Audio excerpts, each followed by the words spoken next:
ሰላም ጤና ይስጥልኝ ክቡራትና ክቡራን ተመልካቾቻችን ከክፋ ቴሌቪዥን የሰዓቱን ዜና ይዘን ቀርበናል። ከዜናዎቹ ጋር ፍጹም ተሾመ። የህብር ቀን ጳጉሜ 4 ህብር ለአንድነታችንና ለዘላቂ ሰላማችን በሚል መሪ ቃል በአካል ብቃት እንቅስቃሴ በቦንጋ ከተማ ተከበረ። መሪ ቃሉ የተለያየ ብሔር ቋንቋና ባህል ያላቸው የማህበረሰብ ክፍሎች ለጋራ ዓላማቸው የሚቆሙበትን ጽንሰ ሐሳብ ለማመላከት መመረጡን የክልሉ ርዕሰ መስተዳድር ዶክተር ኢንጂነር ነጋሽ ዋጌሾ ገልጸዋል። አንተነህ ፍቃዱ ተጨማሪውን ይዟል። ጳጉሜ 4 2016 ዓመተ ምህረት ንግግር ያደረጉት የከፋ ዞን ዋና አስተዳዳሪ አቶ እንዳሻው ከበደ የሀገራችንን እድገት አቅጣጫ ለማስቀጠል የሁሉም አንድነት መተጋገዝና መተባበር ከፍተኛ ጠቀሜታ እንዳለው ተናግረዋል። ከውጭ ወራሪ ኃይል ከውስጥ ጠላቶችና ከድህነት ወጥተን ትልቅ ሀገራት ተርታ ለመሰለፍ ሁላችንም በአንድነትና በአብሮነት መቆም አለብን ብለዋል። አቶ እንዳሻው አክለው የተሟላ ጤንነት ለማግኘት አካል ብቃት እንቅስቃሴ ወሳኝ መሆኑን ተናግረው በስፖርቱ ተቋማት እየተሰራ ያለው ስራ ተጠናክረው መቀጠል አለበት ብለዋል። የተሟላ ጤንነት ለማግኘት ደግሞ ምንም ብዙ ወጪ የማያስወጣ ብዙ ኪሳራ ውስጥ የማያስገባ ብንታመም ከፍተኛ ሆስፒታል እንሄዳለን።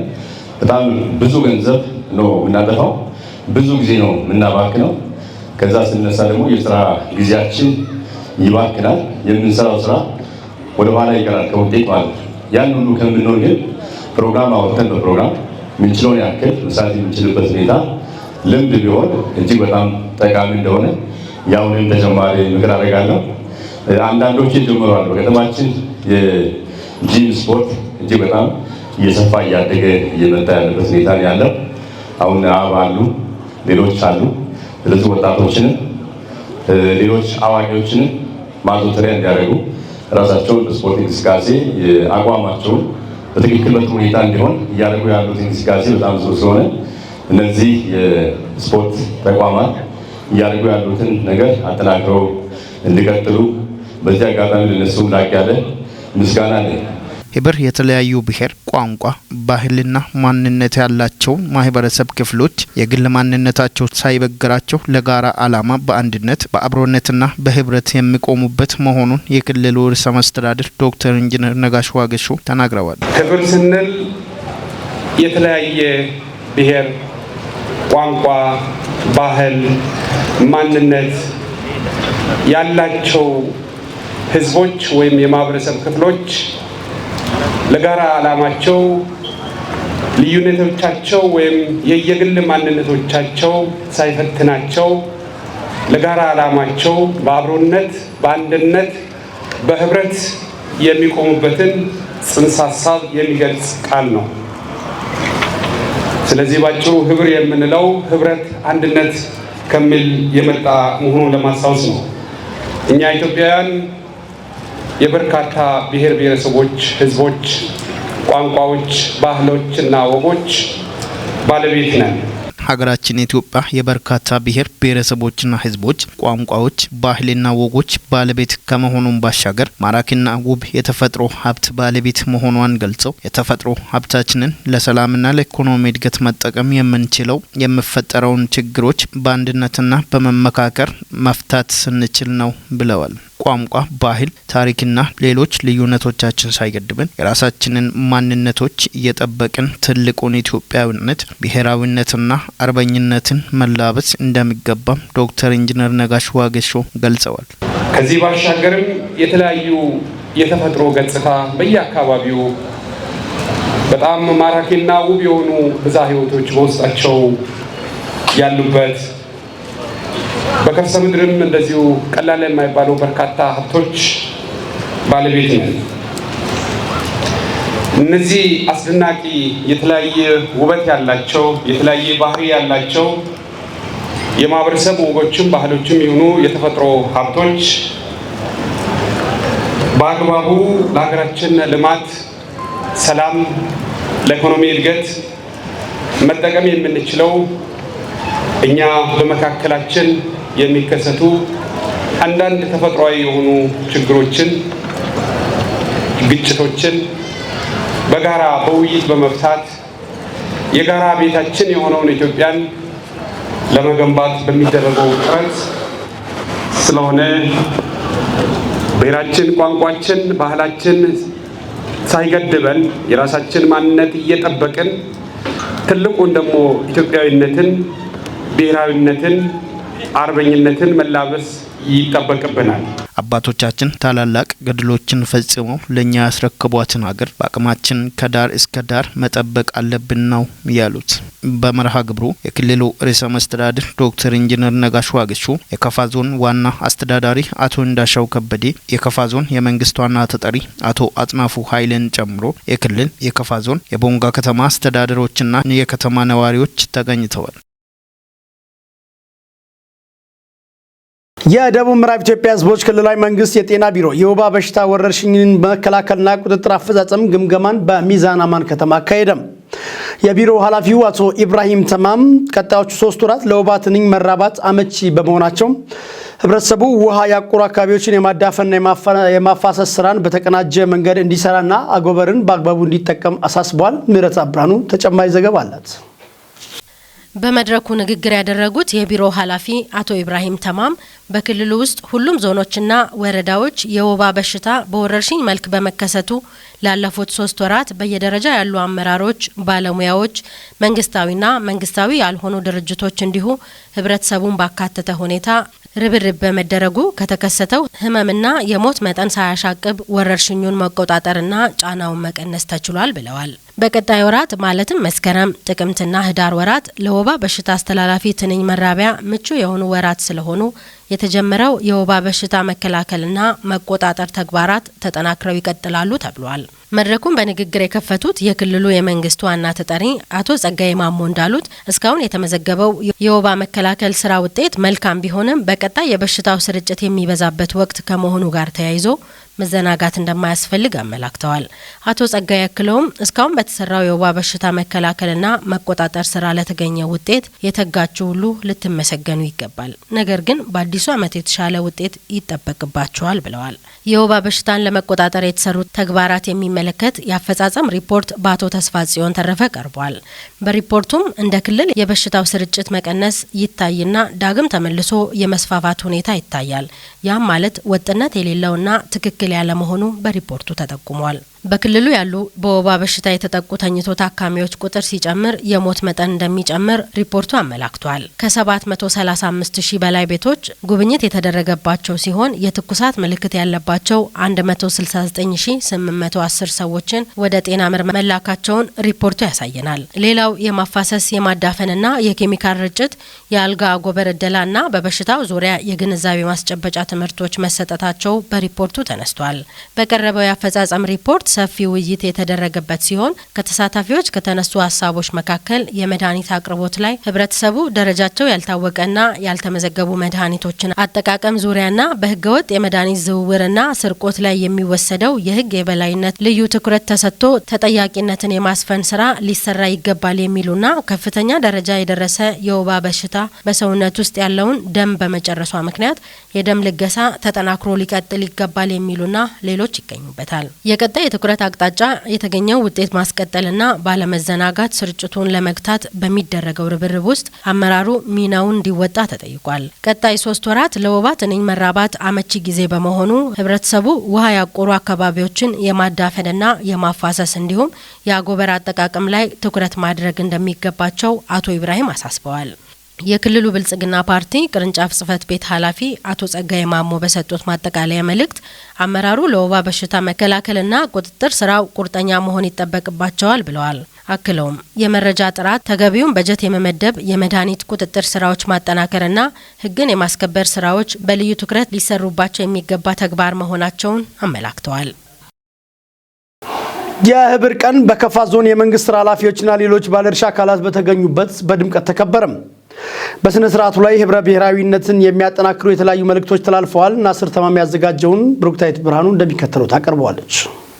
በዓሉን በንግግር የከፈቱት የካፋ ዞን ዋና አስተዳዳሪ አቶ እንዳሻው ከበደ በዚህ ወቅት እንደተናገሩት ሀገራችን የብሔር የሃይማኖትና የቋንቋ ብዝሃነት ያላት መሆኑን ጠቅሰው ህብረ ብሔራዊነታችን ውበታችን ነው ብለዋል።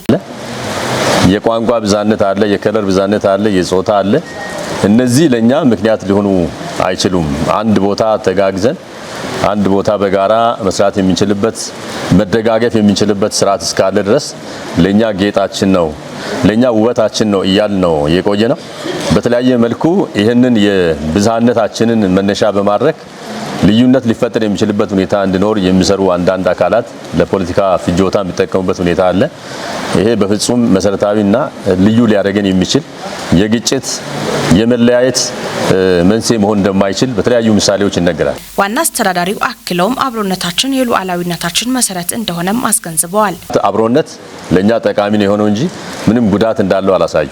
በእኛም ደረጃ እስካሁን ተያይዘን ስንመጣ በጣም በርካታ ውጣ ውረዶችን ሀገራችን አልፋለች። ከውጭ የሚመጡ ጠላቶችን በጋራ አንድ በመሆን ነው እየመከተ ሀገራችን ያቆየው።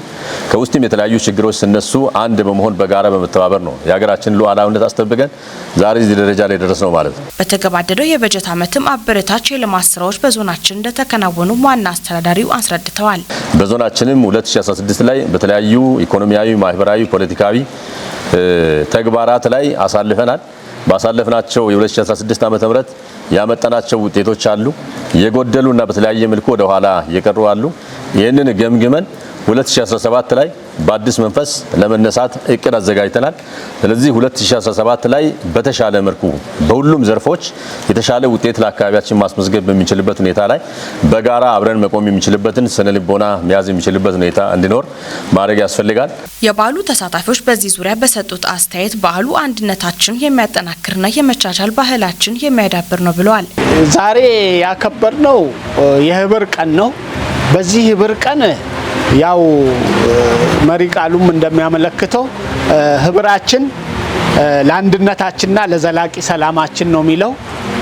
ስለዚህ ከጧት ጀምሮ ይሄንን ኩነት እየተሳተፍኩበት ነው ያለሁት ማለት ነው። ለምሳሌ ሌሊት ላይ ተነስተን የስፖርት እንቅስቃሴ አድርገናል። በስፖርት እንቅስቃሴ ውስጥ ከጥበቃ ሰራተኛ ጀምሮ እስከ ክልል ርዕሰ መስተዳድር ድረስ በአንድ አደባባይ ላይ ተገኝተን አብረን ስፖርት የሰራንበት የስፖርትን የጋራ ወይም የማህበራዊ እሴት እንትን ያየንበት ሁኔታ ነው የነበረው ማለት ነው። ህብረ ብሔራዊነታችን ጠብቀን ለቀጣይ ትውልድ ለማስተላለፍም ሁሉም ባለድርሻዎች የበኩላቸውን መወጣት እንደሚገባቸውም አስተያየት ሰጪዎቹ ተናግረዋል። በቀጣይ እንግዲህ ቅድም እንደተናገርኩት በተናጠል የሚመጣ ውጤት የለም። በአንድነት ነው ውጤት የሚመጣው። ዓለማችን ዛሬ አንድ መንደር ሆናለች። በዚህ ልክ እያንዳንዱ ሰው የራሱ እምነት ሊኖረው ይችላል፣ የራሱ አመለካከት ሊኖረው ይችላል፣ የራሱ ፖለቲካ ሐሳቤ ፍልስፍና ሊኖረው ይችላል። ግን ለውጥ ሊመጣ የሚችለው አንድ ስንሆን ነው። የካፋ ዞን ባህል ቱሪዝምና ስፖርት መምሪያ ኃላፊና የበዓሉ አስተባባሪ አቶ ነጻነት ብርሃኑ በበኩላቸው የመርሃ ግብሩን ዓላማ እንደሚከተለው አብራርተዋል። ዛሬ የህብር ቀን ነው። እንደሚታወቀው ጳጉሜ 4 የህብር ቀን ተብሎ ዛሬ ተከብሯል።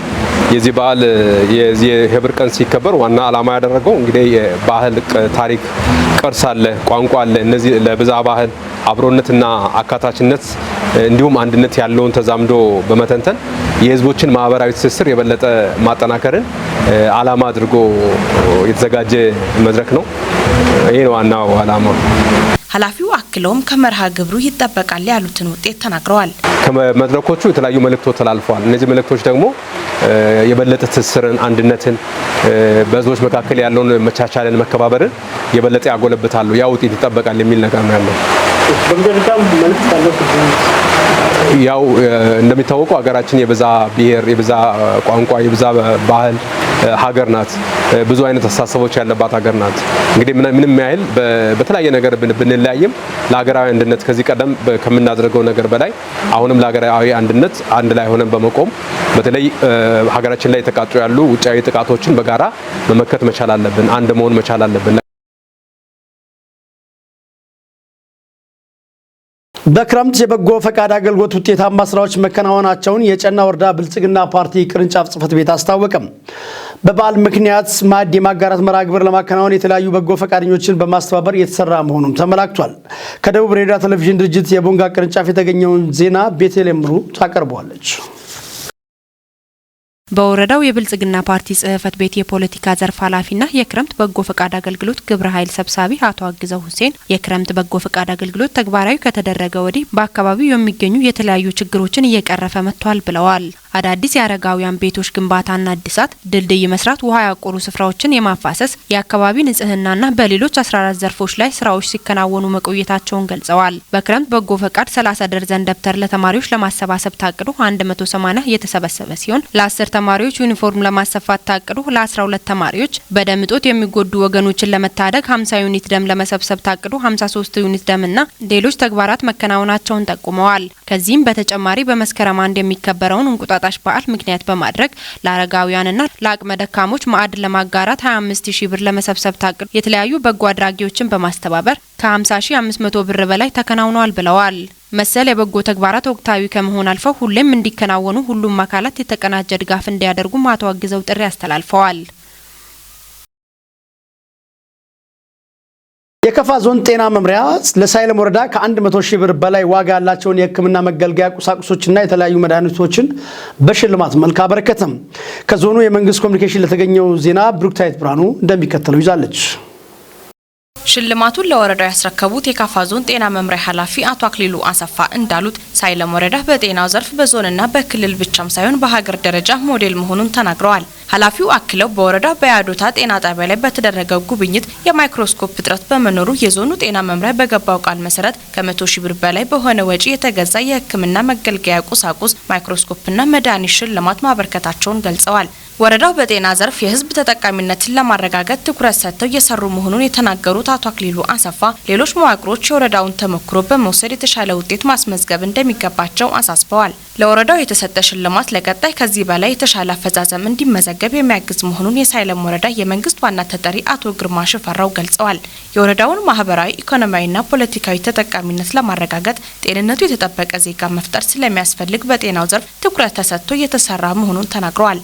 የሳይለም ወረዳ ጤና ጥበቃ ጽህፈት ቤት ኃላፊ አቶ ከማል ጠይብ በበኩላቸው በ2016 በጀት ዓመት በአፈጻጸም አንደኛ ደረጃ በመውጣታችን የተሰጠው ሽልማት ለቀጣይ ስራችን መሰረት ነው ብለው ውጤቱ የወረዳ ብቻ ሳይሆን በዞኑ ድጋፍና ክትትል የመጣ ውጤት ነው ሲሉ ገልጸዋል። ዘገባው የወረዳ መንግስት ኮሚኒኬሽን ጉዳዮች ጽህፈት ቤት ነው።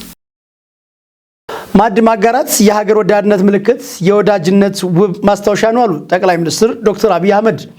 ማዕድ ማጋራት አንጡራ ባህላችን ነው ያሉት ጠቅላይ ሚኒስትሩ ካለን ላይ እናጋራ፣ ደስታን እንጋራ፣ እርስ በርሳችን እንደጋገፍ፣ በዓሉን በህብረት ካለችን ለሌለው እያካፈል ልባችንና ነፍሳችን የሚመግቡት ውስታዎችን በመፍጠር እናሳልፍ ብለዋል በማህበራዊ ትስስር ገጻቸው። ክቡራትና ክቡራት ተመልካቾች ለዛሬው ያዘጋጀናቸው ዜናዎች የተከታተላችሁትን ይመስሉ ነበር። ከቀሪ የከፋ ቴሌቪዥን ዝግጅቶች ጋር ቆይታ እንድታደርጉ እየጋበዝኩ ፍጹም ተሾመ ከወዲሁ ሰናበታለሁ። መልካም ጊዜ።